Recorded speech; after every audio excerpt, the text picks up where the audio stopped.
Hello, everybody. My name is Ian DeSouza. I'm a PhD student at the University of Canterbury, working under the supervision of Dr. Chris Gordon. Today, my talk is titled Disruption of Axion Minihalos Due to Stellar Interactions. Now, according to quantum chromodynamics, which I'll abbreviate as QCD, the neutron should possess a large electric dipole moment. This is due to a CP violating term occurring in its Lagrangian. However, in practice, we observe that the dipole moment of the neutron is actually quite small. Now, axions were these hypothetical particles introduced into the theory to effectively nullify the CP violating term and thereby theoretically predict a small dipole moment for the neutron. Dark matter is expected to be of particle nature, and from observational data, these particles are expected to be non-relativistic. So we say it's cold dark matter. And the primary interaction of dark matter particles with baryons is through gravitational effects. Now, QCD axions are one candidate for dark matter, and the axions that I study are of the order of microelectron volt. Their masses of the order of microelectron volt. Now, the universe was initially radiation dominated and later transitioned to being matter dominated. During this transition phase, which I will call as the matter radiation equality, the axion density fluctuations decouple from the Hubble flow, which is the uniform expansion of the universe. And these axion density fluctuations collapse to form a gravitationally stable structure called an axion mini cluster, which I'll abbreviate as AMC. Now, these AMCs can undergo hierarchical merging with one another to form what's known as an axion mini halo. Now, the reason we are interested in axion mini halos is that if an axion mini halo passes through the Earth, the chances for direct dark matter detection is higher. Now, simulation showed that axion mini halos have a spherically symmetric density profile called the Navarro-Frank-White density profile, which I'll abbreviate as NFW. And this is the expression for it. Rho is the density, R is the radius. Rho sub s and R sub s are the two scale parameters that characterize the density profile, that is NFW. Rho sub s is called the scale density, and R sub s is called the scale radius. Now, there are two other properties of the NFW profile which I would like to mention. One is called the virial radius R sub var. So the virial radius is that radius such that the mean density inside it is 200 times the critical density of the universe. The second parameter I'd like to introduce is called the concentration parameter. It is simply a number C, which is defined as the ratio of the virial radius to the scale radius of the NFW mini halo. Now, axion mini halos are not necessarily formed within galaxies, but once formed, they can fall into a host galaxy, like our Milky Way. And once inside the galaxy like ours, they attain high virial velocities, and these high velocities stop them from further merging, and the characteristic properties freeze. So the scale density and the scale radius of the NFW mini halo, those do not evolve further. Although hierarchical merging is prevented within a galaxy, the individual mini halos can lose mass through energy injection from gravitational forces. And the primary source of this is through close encounters with stars, which are called as stellar interactions. Now, primarily study stellar interactions of axion mini halos, and I study the mass disruption effects occurring under them. Now, stellar interactions inject energy into the mini halo, and due to this, individual axions are accelerated. Now, if an axion is accelerated to beyond its escape velocity, it escapes to infinity and becomes unbound. And we say that the mini halo experiences some mass loss. The stellar interaction itself is characterized by a single parameter called the energy injection parameter, E sub frac, which is defined as the ratio of the total energy injected into the mini halo to the binding energy of the mini halo. Now, I primarily work in analytical calculations, so I have some assumptions. And here are two assumptions. One is called the impulse approximation, which says that the duration of the encounter is significantly smaller than the internal dynamical timescale of the mini halo. This means that the encounter is fast enough such that the axions that compose the axion mini halo can be considered stationary during the encounter. The second approximation assumption is called the distant tide approximation, which says that the impact parameter, which is defined as the closest approach of the star to the mini halo, this distance is significantly larger than the physical dimensions of the mini halo itself. Now, onto the model for mass disruption. There was a paper by Kavanagh et al., which I'll abbreviate as K2021.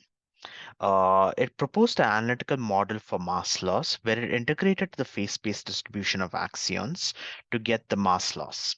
We adopted this model but proposed two significant improvements. First is called the sequential stripping model, wherein the outer shells are stripped off before an inner shell is stripped off. What this does is it affects the gravitational potential of each axion. The second improvement we did was post-stellar interaction. The remnant mini-halo is assumed to relax, not to the same NFW density profile, but to another density profile called the Hernquist density profile, which is given by this expression. Um, and it's very similar to the NFW density profile, whereas the NFW density profile had a square here, the Hernquist density profile has a cube. Now, for the transition from an NFW to a Hernquist, we have to notice that the Hernquist is a two-parameter model. So we need two constraints to determine those parameters. The first constraint is called the conservation of mass condition, where we notice that the remnant mini halo just after the stellar interaction relaxes to the Hernquist mini halo. So we equate the mass of the remnant mini halo just after stellar interaction to the mass of the fully relaxed Hernquist mini halo. The second constraint is that at small radii, the NFW mini halo and the Hernquist mini halo are indistinguishable from each other. So on to our results. The first question we wanted to ask is that given the concentration C sub S of the unperturbed NFW mini halo and energy injection parameter that characterizes the stellar interaction, so the energy injection parameter is called E sub frac, can we predict the survival fraction of the NFW mini halo? And the way to do this is through this sequence. So I'm not going to go into the detailed mathematics, but uh, so here parent represents the NFW mini halo and child represents the relaxed Hernquist mini halo. So if you know the concentration of the parent unperturbed NFW mini halo, there's a one-to-one relationship between the concentration of the NFW mini halo and its scale density. So through that, we can calculate the scale density of the NFW mini halo. And then given the energy injection parameter E sub frac, there is a procedure we developed to calculate the scale density of the resultant relaxed Hernquist mini halo. And there is also a one-to-one relationship between the scale density of the Hernquist profile and the scale density of the Hernquist profile and the concentration of the Hernquist profile, which allows us to calculate the concentration of the Hernquist profile. And knowing the concentration of the Hernquist profile and the energy injection parameter, we can predict the survival fraction through our analytical procedure. And here's a graph of the results. On the horizontal axis is the energy injection parameter E sub frac. On the vertical axis is the survival fraction. The different colors are the different concentration values. The dots are results from numerical simulations coming from a paper by Shen et al., which I'll abbreviate as S2023. So that's right here. The dashed lines are the analytical output of the K2021 method without our improvements. So they do form a decent approximation to the numerical simulation data for C equals 100, the blue line. But for other concentrations, it does not form a good match. And the solid line's the output of our analytical procedure. And our analytical procedure has a close match to the numerical simulation data. So we have a significant improvement over the K2021 method. The second result is we wanted to ask the question, given the scale parameters rho sub s, r sub s of the unperturbed NFW mini halo and given and subjected to a stellar interaction of a known energy injection parameter E sub frac, can you predict the scale parameters rho sub 1, r sub 1 of the resultant relaxed Hernquist mini halo? So here are the results. On the horizontal axis is the radius, on the vertical axis is the density, so I'll only talk of the black and the orange lines for now. So the black line represents the NFW density profile. So we're given the scale parameters of the NFW profile, so we can easily plot that. Through our analytical procedure, we are able to calculate the scale parameters of the resultant relaxed Hernquist profile. And from those scale parameters, we plot the Hernquist density profile, which is in the orange line.